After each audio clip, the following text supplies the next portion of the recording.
नमस्कार, आप देख रहे हैं प्राइम टीवी इंडिया। मैं मोलाशील शुक्ला आपके साथ मध्य प्रदेश छत्तीसगढ़ बुलेटिन में आपका स्वागत करते हैं और खबरों की शुरुआत करते हैं। पूर्व कांग्रेस मंत्री जयवर्धन सिंह ने केंद्र सरकार पर बेहद गंभीर आरोप लगाए हैं। उन्होंने केंद्र सरकार को निशाना बनाते हुए कहा कि किसान को देशद्रोही कहने वाली सरकार कभी किसानों का भला नहीं चाह सकती। पूर्व मंत्री जयवर्धन सिंह सबगढ़ में आयोजित किसान महापंचायत में शामिल होने आए थे, जहां उन्होंने कांग्रेस को किसान प्रेमी पार्टी बताते हुए केंद्र सरकार पर आरोप लगाए हैं।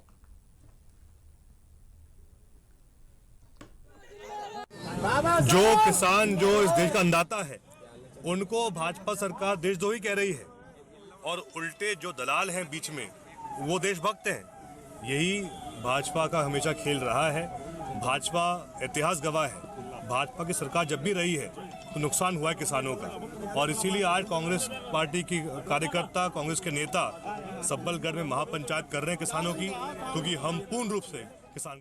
रतलाम में पुरातत्व विभाग को 12वीं सदी का शिव मंदिर मिला। यह मंदिर माही नदी के किनारे स्थित है।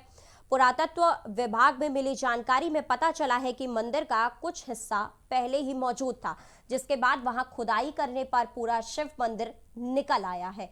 मंदिर के अंदर से 12वीं सदी की मूर्तियां भी मिली हैं।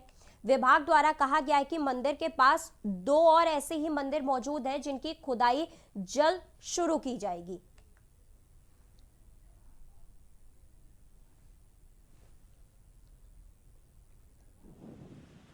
जी, मेरा नाम वैभव है। मैं भी रतलाम से निवास करता हूं और इस मंदिर की जो नक्काशी है वो देखने में बहुत ही पुरानी है, मतलब अच्छी लग रही है देखने में। दीवारों की जो नक्काशी है वो, इसके अलावा इस मंदिर में जो है शिव जी की एक शिवलिंग भी मिली है। और ऐसा मतलब सुनने में आया है, मतलब हमने पढ़ा है कि जो पुरातत्वविद है डीपी पांडे जी, उन्होंने इसकी खोज करी है, अभी यहाँ पे खुदाई करी है। मतलब 1 महीने से चल रही थी खुदाई। और इस मंदिर का प्रयोग जो है प्राचीन काल में जो है तांत्रिक क्रियाओं के लिए किया जाता था, ऐसा भी हमने पढ़ा है सोशल मीडिया के माध्यम से हमें। जी, मंदिर बहुत अच्छा है और आसपास का जो मतलब ये क्षेत्र है पर्यटन स्थल के रूप में भी देखा जाता है रतलाम जिले के हिसाब से। शिवराज सरकार के अपराध मुक्त विज्ञापन पर कांग्रेस ने शिवराज सरकार पर पलटवार किया है। कांग्रेस के जीतू पटवारी ने कहा कि 15 साल तक सरकार माफियाओं को आगे बढ़ाती रही और जनता के पैसे से सरकार विज्ञापन छपवाकर वाहवाही लूट रही है। शिवराज सरकार कमलनाथ की केवल नकल कर रही है। उन्होंने कहा कि कमलनाथ की सरकार से 2 गुना तबादला भाजपा सरकार अपने 1 साल के कार्यकाल में कर चुकी है। अभी तक 3000 से ज्यादा तबादला हो चुका है।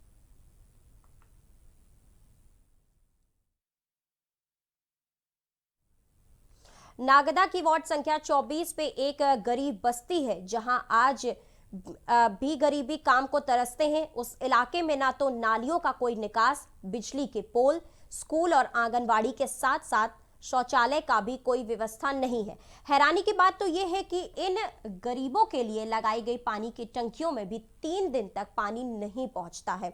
इस पर लोगों का कहना है कि चुनाव के समय जो भी किए गए थे वे सब झूठे वादे थे। यहां तक कि आज तक कोई नेता भी इनका हाल जानने नहीं पहुंचा है।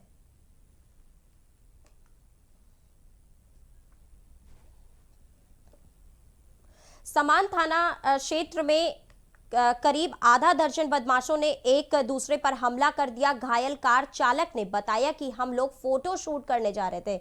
सिरमौर चौक पर करीब आधा दर्जन बदमाशों ने मोटरसाइकिल में सवार होकर कार पर लोहे के डंडे से तोड़फोड़ करने लगे। जानलेवा हमले से कार चालक लहूलुहान हो गए। कार सवार ने किसी तरह कर भागकर अपनी जान बचाई। वहीं पुलिस सीसीटीवी फुटेज से आरोपियों की पहचान में जुट गई है।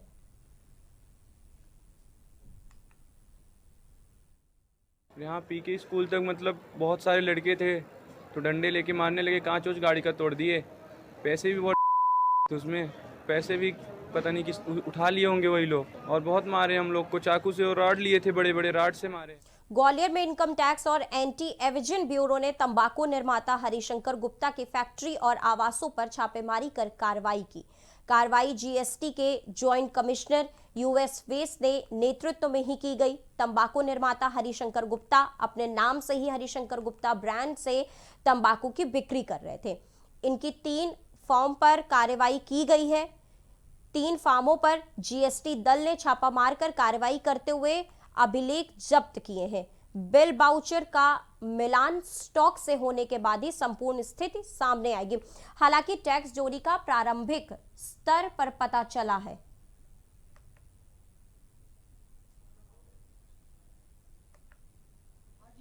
मुरैना जिले के पोरसा में 2 फर्मों पर जीएसटी के अंतर्गत ये कार्रवाई की गई है।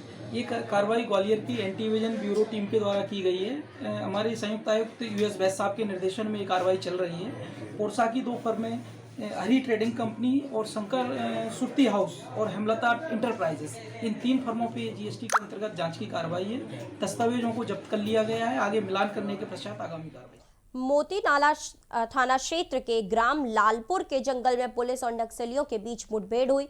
मुठभेड़ में 2 नक्सलियों की मौत हो गई। सूत्रों के मुताबिक मध्य प्रदेश छत्तीसगढ़ की सीमा से लगे जंगलों में अक्सर नक्सली गतिविधियां होती रहती हैं। वहीं नक्सलियों की संख्या करीब 14 से 15 में बताई जा रही है, जिसमें एक महिला नक्सली और एक पुरुष नक्सली को पुलिस ने मार गिराया है। वहीं पुलिस लगातार नक्सलियों को पकड़ने के लिए सर्च ऑपरेशन चला रही है।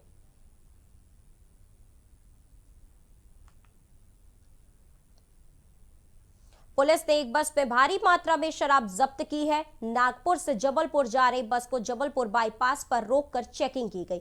दरअसल मुखबिर की सूचना पर पुलिस ने बस की चेकिंग की। चेकिंग के दौरान बस में 3 युवकों के बैग में करीब 60 लीटर अवैध शराब बरामद हुई है। पुलिस से मिली जानकारी के मुताबिक थाना प्रभारी छपरा की टीम ने जबलपुर छपारा बाईपास पर नाकाबंदी कर सिवनी से जबलपुर की ओर जा रही बस को रोककर 3 व्यक्तियों को अवैध शराब के साथ गिरफ्तार किया है।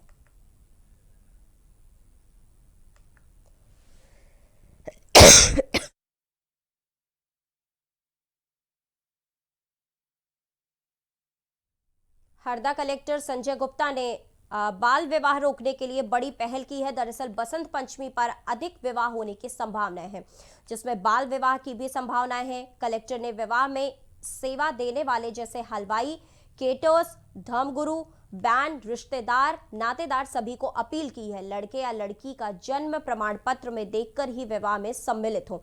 अगर कहीं बाल विवाह हो रहा है तो इसकी जानकारी प्रशासन को चाइल्ड हेल्पलाइन नंबर 1090, महिला हेल्पलाइन नंबर पर या 100 पुलिस हेल्पलाइन पर शिकायत कर सकते हैं।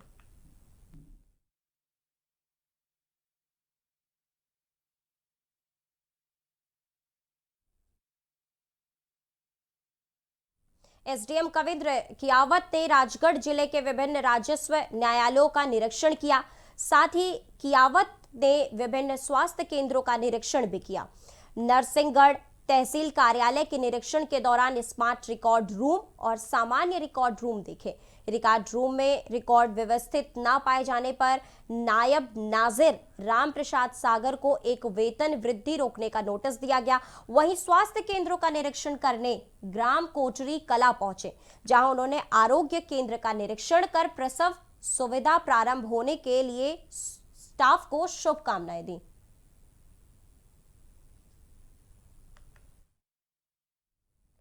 मध्य प्रदेश के समन में धोखाधड़ी का मामला सामने आया है। प्रधानमंत्री आवास योजना के नाम पर एक युवक लोगों को लूट रहा था।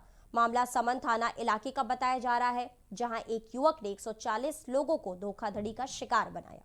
इस पर पुलिस का कहना है कि प्रधानमंत्री आवास का मकान दिलाने के नाम पर पिता पुत्र को शिकार बनाया गया था, जिसके बाद पुलिस ने केस दर्ज कर धोखेबाज की पड़ताल शुरू कर दी थी।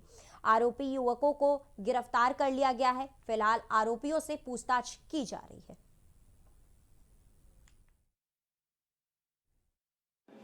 – 2017-18 से आरबी सिंह, पूरा नाम राम बिहारी सिंह पटेल हैं, इनके द्वारा लोगों से 50-50 हज़ार रुपये इस बात के लिए जा रहे थे कि हम प्रधानमंत्री आवास दिलवाएंगे, और कुछ लोगों को इन्होंने 20-20 हज़ार की नगर निगम से रसीद कटवा के दी। उसके बाद लोगों को ना आवास मिला, और जब आवास नहीं मिला, पैसे वापसी की बात किए तो टालते रहे और पैसे भी वापस नहीं किए। तो लोगों ने कंप्लेन किया और उस पर से इनके खिलाफ अपराध पंजीबद्ध हुआ और उनकी गिरफ्तारी। प्रदेश का मनरेगा बजट 35% घटाए जाने कांग्रेस के कार्यकर्ताओं ने केंद्र सरकार पर हमला बोला है। कार्यकर्ताओं ने कहा कि मध्य प्रदेश के साथ अन्याय हो रहा है। कांग्रेस के मीडिया उपाध्यक्ष भूपेंद्र गुप्ता ने कहा कि प्रदेश में 16 लाख मजदूर कोरोना काल में प्रवास से वापस लौटे थे। सरकार लगभग 90,000 परिवारों को ही 100 दिन का काम दे पाई है। गुप्ता ने कहा कि केंद्र ने कृषि का बजट घटा दिया है, शिक्षा का बजट घटा दिया गया है, पानी का बजट भी घटा दिया गया है, तब सरकार इन मौलिक सवालों पर समाधान नहीं निकाल पा रही है।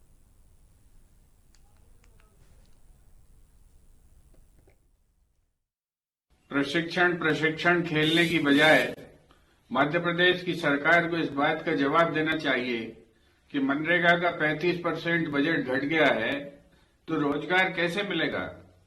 गरीब लोग 16 लाख मजदूर मध्य प्रदेश में लौटे थे और उनमें से कुल 2,30,000 मजदूरों को उनके परिवारों को सरकार रोजगार दे पाई है मनरेगा के अंतर्गत।